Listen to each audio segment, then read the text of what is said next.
मैया पवन रेखा चिल्लाने लगी, पिया बचाओ बचाओ। ये बचाओ बचाओ की आवाज जो दुर्मिलिक नाम का राक्षस जंगल में रहता था लोगों, उसने सुना। अरे ये तो उग्रसेन की पत्नी है पवन रेखा। वाह जी वाह, आज समुद्र से मिलने सरिता आई है, ये तो बहुत सुंदर है। इसकी तलाश तो मुझे वर्षों से थी, लेकिन ये पतिव्रता है, इसके पास ऐसे भेष में जाऊंगा तो श्राप भी दे सकती है, भस्म भी कर सकती है। हाँ, कपट करना है मुझे।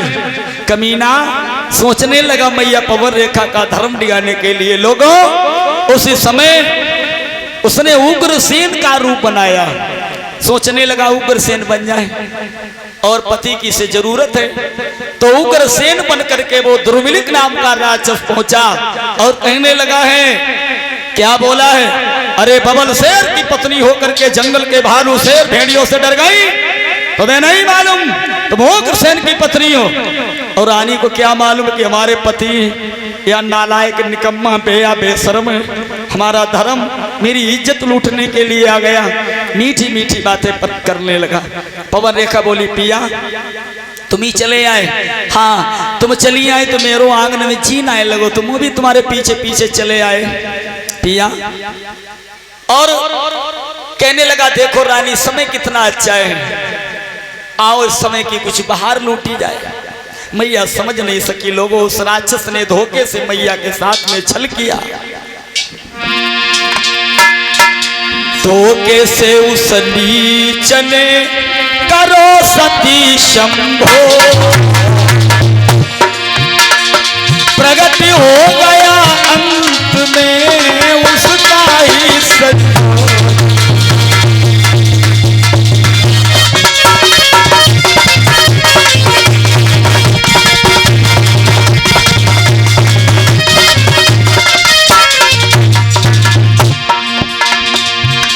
हो गया अंत में उसका ही संयोग।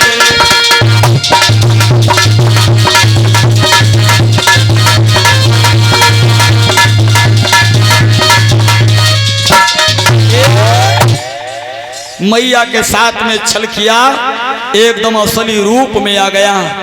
जब असली रूप में आया, मैया पवन रेखा कहने लगी, नहीं अरे निकम्मा नालायक, मैं अपने पति को क्या बताऊंगी, तूने तो मेरा पतिव्रता धर्म नष्ट कर दिया। अब मैं तो श्राप देने के काबिल नहीं हूं जो तुझे श्राप दे दूं मैं। अरे नालायक,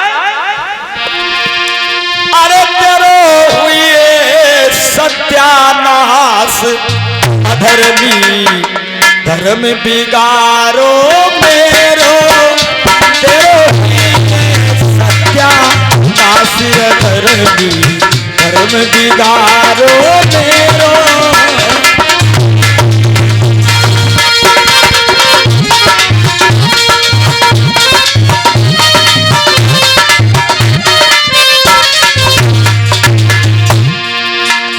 नालायक, जो जलती मेरे पति नाई है,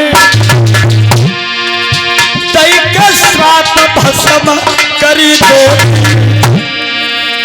तूने कर डारो बर्बादी करो, सत्यानाश अधर्मी धर्म बिगारो मेरो।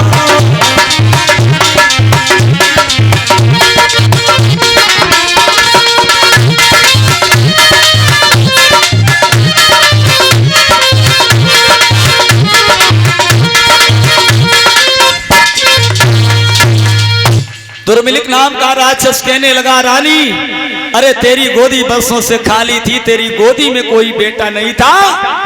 सुन, हमारे वीर से तेरे गर्भ से ऐसा बालक पैदा होगा जिसे देवराज इंद्र भी हार जाएगा।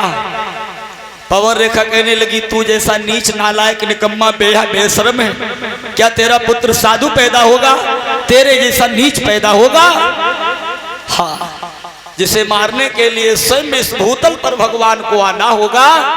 तू चिंता ना कर। मैया पवन रेखा इतनी बात सुन करके वहां से चली आती है। संग की सहेलियां बोली बहना ये बता तेरे होठों की लाली गालों पर क्यों है, तेरी साड़ी ये धूल में सनी क्यों है, तेरी चुनरी फटी क्यों है।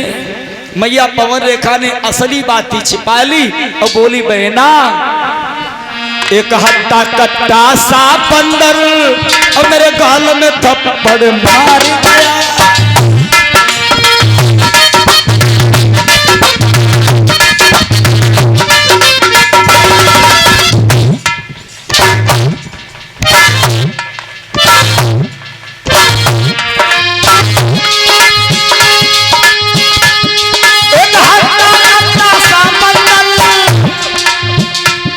मेरे गाल में थप्पड़ मार गया, पहना साड़ी को फाड़ गया, सिंगार वो मेरा उजाड़ गया।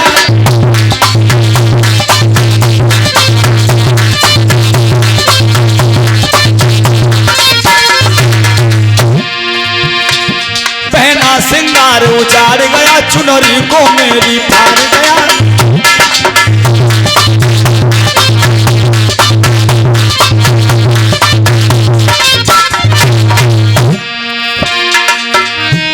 जल्दी चलिए पहना चलो ना,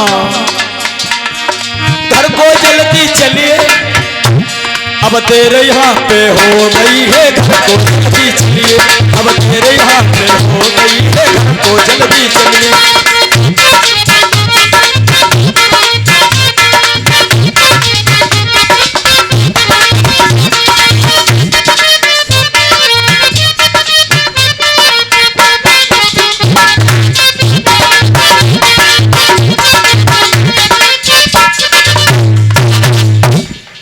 उसी दिन से मैया और हमारे लीला वाले कलाकार तैयार हो जाए। उसी दिन से पवन रेखा के गर्भ में वो राक्षस का पुत्र पलने लगा। और कंस का जन्म कितने साल के बाद हुआ? भोजराज कंस का जन्म 5 साल के बाद हुआ।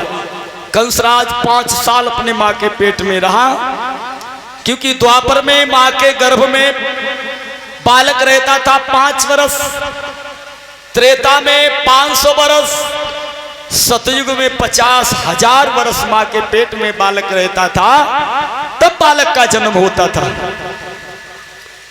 500 वर्ष के बाद पुत्र का जन्म हुआ है। लोगों, पैदा होते ही बालक के आंधी तूफान वो आने लगे, हिल गई कोर यमुना जी की 49 पवन सन्नाने लगे।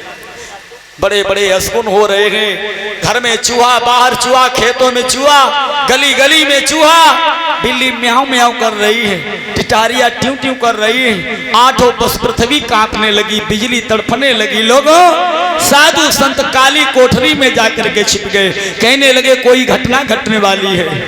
पृथ्वी कब हिलती है, धरा कब हिलती है, या कोई तो पाप करे, या कोई पापी पैदा हो जाए, या फिर कोई भक्त भगवान की भक्ति करे, तब ये धरा कांपने लगती है। लोगों, मैया पृथ्वी कांपने लगी और उस बच्चे का नाम पड़ा है कंस। कंस कंस धीरे धीरे जब बड़ा हुआ है लोगों, भोजराज कंस जब बड़ा हुआ और श्री सुखदेव जी समझाने लगे हैं, उसके पास में